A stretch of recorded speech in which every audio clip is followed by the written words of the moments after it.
Hello everyone. Last video में हमने class 11th student के लिए साइंस के बारे में डिस्कस किया था कि साइंस क्या होता है।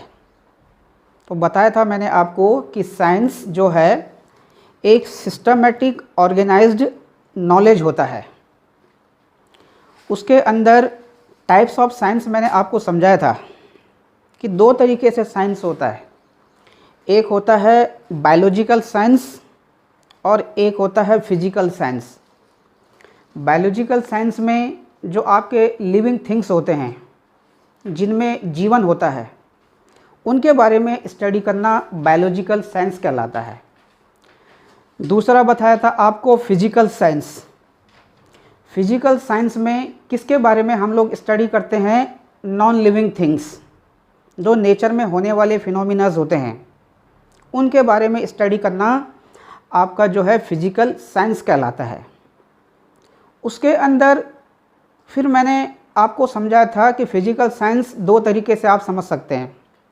एक बताया था आपको केमिस्ट्री और एक बताया था आपको फिजिक्स। तो केमिस्ट्री में आपको बताया था कि जब आप न्यूक्लियर रिएक्शन, एटॉमिक स्ट्रक्चर के बारे में स्टडी करना, केमिस्ट्री कहलाता है। दूसरा था बच्चों फिजिक्स। फिजिक्स के अंदर मैंने आपको समझाया था कि जैसे आप मैकेनिक्स हो गया, आपका मैकेनिक्स के अंदर लॉज ऑफ मोशन हो गए, एनर्जी हो गया, पावर हो गया, ये बहुत सारी चीज़ें, ग्रेविटेशन हो गया, ये आपका थर्मोडायनेमिक्स हो गया, आपका ऑसिलेशन हो गया, वेव हो गया, ये सारी चीज़ें मैं 11th की बता रहा हूँ। इन सारी चीज़ों के बारे में हम लोग डिस्कस करते हैं। फिर मैंने बताया था आपको कि नेचर में जो होने वाली फिनोमिनाज हैं, उनके बारे में स्टडी करना ही क्या कहलाता है? फिजिक्स कहलाता है। तो फिजिक्स एक ग्रीक वर्ड है जिसका मतलब होता है नेचर, जिसको एरिस्टल ने 350 BC में जो है नाम दिया था। Greek word. इसके बाद बच्चों आज का जो मेरा टॉपिक होगा क्लास 11 स्टूडेंट्स के लिए, वो है principle thrust in physics. Thrust का मतलब तो आप लोग समझते होंगे, फोर्स। तो कहने का मतलब है कि वो कौन कौन से प्रिंसिपल हैं जिन पर हम जोर लगाकर फिजिक्स को समझ सकते हैं। तो there are two principle, one is unification and other is reduction. इन दो प्रिंसिपलों की हेल्प से हम लोग फिजिक्स को समझते हैं। ये जो होने वाले फिनोमिनाज हैं, उनके बारे में हम लोग स्टडी करते हैं। अब समझते हैं यूनिफिकेशन का मतलब क्या होता है। यूनिफाई, किसी चीज़ को यूनिफाई करना। कैसे? नेचर में जो फिनोमिनाज हैं, जब उन फिनोमिनाज को हम एक सिंगल लॉ की हेल्प से समझते हैं, तो उसको बोला जाता है यूनिफिकेशन। बहुत सारे फिनोमिनाज को सिंगल लॉ से समझना यूनिफिकेशन कहलाता है। जैसे बोर्ड पे लिखा हुआ मैंने आप लोगों के लिए, motion of body falling towards earth, किसी बॉडी का अर्थ की ओर गिरना। इसी को समझ लीजिए आप, ये कोई मार्कर पेन है, इसको मैंने इस तरीके से छोड़ दिया बच्चों, ये तो ये नीचे आ गया। कैसे? क्या रीजन था इसके पीछे इस बॉडी का नीचे आना? इसी तरीके से motion of earth around the sun, earth sun के अराउंड जब रिवॉल्व करता है, कौन से वाले कॉन्सेप्ट से? दूर क्यों नहीं जाता वो? क्यों एक फिक्स ऑर्बिट में वो ऑर्बिटिंग करता है। इसी तरीके से motion of moon around earth, rain drops from clouds, ये सारे फिनोमिनाज नेचर में, ये सारे फिनोमिनाज इसी तरीके से और भी, जब हम इन सब को एक सिंगल लॉ से समझेंगे तो उसको बोला जाता है यूनिफिकेशन। देखते हैं अब एक सिंपल सा एग्जांपल देके बताता हूं मैं आपको। Suppose that these are two bodies, एक बॉडी ये है और एक बॉडी ये है।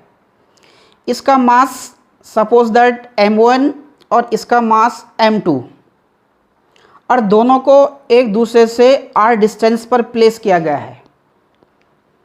तो न्यूटन्स का जो लॉ ऑफ ग्रेविटेशन है, थोड़ा बहुत 9th-10th में आपने पढ़ा होगा कि जब दो बॉडीज़ को एक सर्टेन डिस्टेंस पे रखा जाता है तो they are attract to each other. तो जिस फोर्स से वो दोनों बॉडीज़ एक दूसरे को अट्रैक्ट करते हैं उसको ही बोलते हैं हम लोग ग्रेविटेशन। कितना होता है उस ग्रेविटेशन का मैग्नीट्यूड, तो उसकी वैल्यू होती है F = G m1 m2/r²। ये है, इसी रिलेशन को न्यूटन्स का लॉ ऑफ ग्रेविटेशन बोला जाता है, जहाँ पर m1 m2 masses of to bodies होती हैं, r उनके बीच का डिस्टेंस है, और जिस फोर्स से वो एक दूसरे को अट्रैक्ट कर रहे हैं उसको नाम दिया जाता है फोर्स ऑफ अट्रैक्शन। तो इसी वाले लॉ से, इसी लॉ ऑफ ग्रेविटेशन से, जो न्यूटन्स का लॉ ऑफ ग्रेविटेशन है, that is F = G m1 m2/r²। तो इसी लॉ की हेल्प से इन सारे फिनोमिनास को बच्चों हम लोग समझते हैं। किसी बॉडी का अंडर ग्रेविटी अर्थ की ओर अट्रैक्ट होना, motion of earth around sun, rain drops from clouds. तो इनके पीछे क्या है, इनके पीछे इसी लॉस का कॉन्सेप्ट है। तो जब एक सिंगल लॉ से हम लोग बहुत सारे फिनोमिनास को समझ लेते हैं तो उसी को बोला जाता है यूनिफिकेशन। तो एक तरीके से यूनिफिकेशन अपने आप में पहला प्रिंसिपल है फिजिक्स में। अब जब एक ही लॉ से हम इतने सारे प्रिंसिपल, इतने सारे फिनोमिनास को समझ सकते हैं, तो क्या ज़रूरत है हमें और सारे लॉज़ों को जो है बनाने की। हो सकता है उससे क्या होगा, फिजिक्स और कॉम्प्लेक्स हो जाएगी। तो क्यों हम अपने फिजिक्स को कॉम्प्लेक्स बनाएं, क्यों ना हम उसको जो है स्मूथ कर दें। तो इसीलिए कहने का मतलब है कि जिस सिंगल लॉ से बहुत सारे फिनोमिनास को पढ़ा जाता है, समझा जाता है, उनके बारे में नॉलेज गेन किया जाता है, उसी को यूनिफिकेशन बोला जाता है। अब आ जाओ आप लोग रिडक्शन। रिडक्शन का मतलब होता है रिड्यूस, किसी चीज़ को रिड्यूस करना, रिडक्शन कहलाता है। ये जो है सेकंड प्रिंसिपल है फिजिक्स के अंदर, नेचर में होने वाले फिनोमिनास को समझने के लिए। समझते हैं कैसे, सपोज दैट आपके पास कोई एक लार्ज सिस्टम है, एग्जाम्पल के तौर पे एसी जनरेटर। अब आप बोलेंगे सर एसी जनरेटर क्या होता है? तो एसी जनरेटर वो डिवाइस है जिससे मैकेनिकल एनर्जी को इलेक्ट्रिकल एनर्जी में जो डिवाइस कन्वर्ट करता है उसी को हम लोग बच्चों एसी जनरेटर बोलते हैं। अब ये एसी जनरेटर मैकेनिकल एनर्जी को इलेक्ट्रिकल एनर्जी में कैसे कन्वर्ट करेगा? जो कि हमने मान लिया कि सपोज दैट ये एक लार्ज सिस्टम है, तो क्या करेंगे आप, इसके अंदर जो इसके एलिमेंट्स हैं उन एलिमेंट्सों को आप ब्रेक कर दोगे, उन एलिमेंटों को आप पार्टों में डिवाइड कर दोगे, उसके बाद फिर उनके बारे में समझोगे, वो कहलाएगा आपका रिडक्शन। किसी लार्ज सिस्टम के जो बहुत सारे एलिमेंट्स हैं उनको छोटे छोटे पार्टों में डिवाइड करके समझना क्या कहलाता है, रिडक्शन कहलाता है। तो ये जो आपका एसी जनरेटर है, ये एसी जनरेटर जो है इलेक्ट्रोमैग्नेटिक इंडक्शन के प्रिंसिपल पर वर्क करता है। खैर अभी तो आएगा नहीं आपके समझ में कि इलेक्ट्रोमैग्नेटिक इंडक्शन क्या चीज़ होता है, ये 12th का सब्जेक्ट है। तो जब आप 12th में जाएंगे तब आपको समझाऊंगा कि इलेक्ट्रोमैग्नेटिक इंडक्शन किसको बोला जाता है। तो एसी जनरेटर के बहुत सारे पार्ट्स मैंने लिख दिए, जिनकी हेल्प से जो है ये वाले पार्ट किस तरीके से इस डिवाइस के साथ अपना रोल प्ले करके मैकेनिकल एनर्जी को इलेक्ट्रिकल एनर्जी में कन्वर्ट करते हैं। तो कहने का मतलब है कि जब आप ये लार्ज जो सिस्टम है जिसको मैं नाम दे रहा हूँ एसी जनरेटर, इसके अंदर सबसे पहले तो आपको मैग्नेट के बारे में समझना होगा कि मैग्नेट क्या होता है, आर्टिफिशियल मैग्नेट क्या है, परमानेंट मैग्नेट क्या है, उसका नॉर्थ पोल क्या होता है, मैग्नेट का साउथ पोल क्या होता है, नॉर्थ नॉर्थ साउथ साउथ एक दूसरे को रिपल कैसे करते हैं, साउथ नॉर्थ नॉर्थ साउथ एक दूसरे को अट्रैक्ट कैसे करते हैं। उसके बाद आपको मैग्नेटिक फील्ड के बारे में समझना होगा, मैग्नेटिक फील्ड की स्टडी करनी होगी। उसके बाद आपको आर्मेचर की स्टडी करनी होगी, जनरेटर के अंदर आर्मेचर क्या होता है, क्या इसका रोल है। तो आर्मेचर एक कॉयल होती है, रेक्टेंगुलर कॉयल होती है। इसी तरीके से स्लिप रिंग्स क्या होते हैं, इनके बारे में आपको स्टडी करनी होगी, स्लिप रिंग्स का क्या फंक्शन है। इसी तरीके से कार्बन ब्रशेस क्या होते हैं। तो कहने का मतलब है कि जब किसी लार्ज सिस्टम को उसके छोटे छोटे पार्टों में बोला जो है ब्रेक करके समझा जाता है, उसको बोला जाता है बच्चों reduction. So these are two principle inside the physics. इस तरीके से फिजिक्स के अंदर मेरा मानना है कि दो प्रिंसिपलों की हेल्प से फिजिक्स को समझा जाता है। एक होता है यूनिफिकेशन और एक होता है बच्चों रिडक्शन।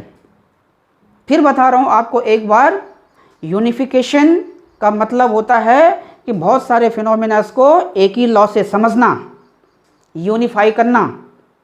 और रिडक्शन का मतलब होता है जब किसी लार्ज सिस्टम की स्टडी उसके छोटे छोटे पार्टों में ब्रेक करके समझा जाता है, तो उसको बोला जाता है रिडक्शन।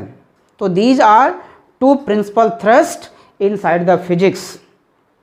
सेकंड थिंग, फिजिक्स के अंदर जितने भी टॉपिक्स हैं, ऑलमोस्ट 11 क्लास की जो फिजिक्स है वो डायनामिक है, डायनामिक्स है।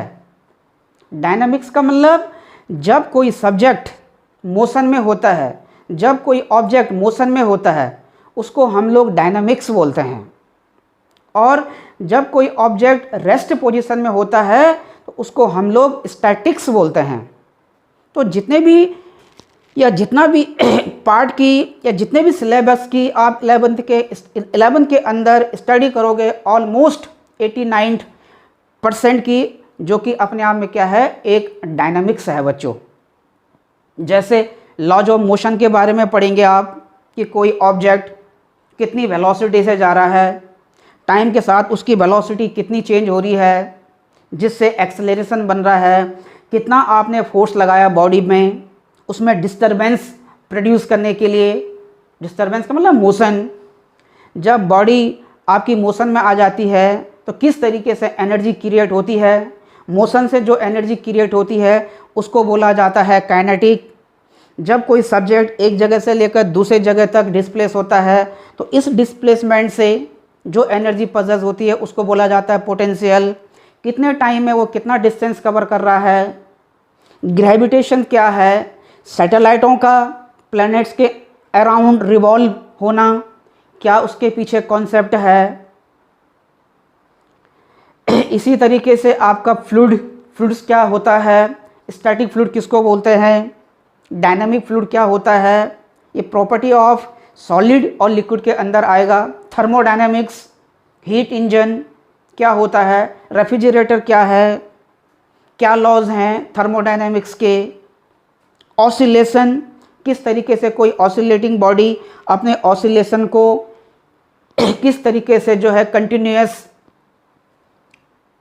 एक डेफिनेट टाइम इंटरवल में बार बार रोटेट करती है। वेव के अंदर साउंड वेव क्या है, मैकेनिकल वेव क्या है, इलेक्ट्रोमैग्नेटिक वेव क्या है। तो कहने का मतलब है कि इतना जो फिजिक्स के अंदर ये सिलेबस है, ऑलमोस्ट ये आपका जो है डायनामिक है, इसीलिए इसको क्लासिकल फिजिक्स बोला जाता है, जिसकी दो ब्रांचेज होते हैं, classical physics and quantum physics. तो जितना भी मैटर मैंने आपको गिनाया ये अपने आप में एक क्लासिकल फिजिक्स है। तो ये जो आज का मेरा टॉपिक था principle thrust in physics, I hope आपके समझ में आया होगा। तो इस वीडियो को पॉज करके आप लोग प्रिंसिपल थ्रस्ट इन फिजिक्स को जो है नोट कर सकते हो। इस तरीके से बच्चों अगर हर एक टॉपिक आपको क्लियर हो गया है तो चैनल को सब्सक्राइब करना ना भूलें। मैंने लास्ट वीडियो में ये आपको बताया था कि हमारा जो यूट्यूब चैनल है वो मैथ बाय एसके जोशी है। उसके अंदर फिर हमने प्ले लिस्ट बना रखी है मैथ्स के लिए भी और फिजिक्स के लिए भी। तो अगर मैथ्स के जितने भी वीडियो आपको देखने हैं तो प्ले लिस्ट में जाकर आप फोल्डर को क्लिक करके सर ने जितने भी मैथ्स के लिए 11 क्लास मैथ्स के लिए जितने भी वीडियो बनाए हैं उनको आप देख सकते हैं। इसी तरीके से मैंने भी एक फ़ोल्डर बना रखा है चैनल के अंदर जिसमें क्लास 11 के लिए बहुत सारी वीडियो मैंने बना रखी है। तो अगर उन वीडियो को आप देखना चाहो तो जो है प्ले लिस्ट में जाकर सारी वीडियो को बच्चों आप देख सकते हैं। जो जो टॉपिक कहीं पर कोई आपको समझ में ना आ रहा हो तो उस वीडियो को आप जो है क्लिक करके देख सकते हैं कि ये टॉपिक क्या था, ये हेडिंग क्या था, इसका मीनिंग क्या था। तो वीडियो को जो है लाइक करना ना भूलें। अगर कोई चीज़ कॉन्सेप्ट क्लियर नहीं हुई है तो कमेंट्स बॉक्स में आप ज़रूर कमेंट्स करें ताकि हम जो नया वीडियो आपके लिए लाएंगे उन चीज़ों को उस वीडियो में फिर दोबारा से बता सकें। और ज़्यादा से ज़्यादा इस वीडियो को शेयर करने का कष्ट करें। धन्यवाद।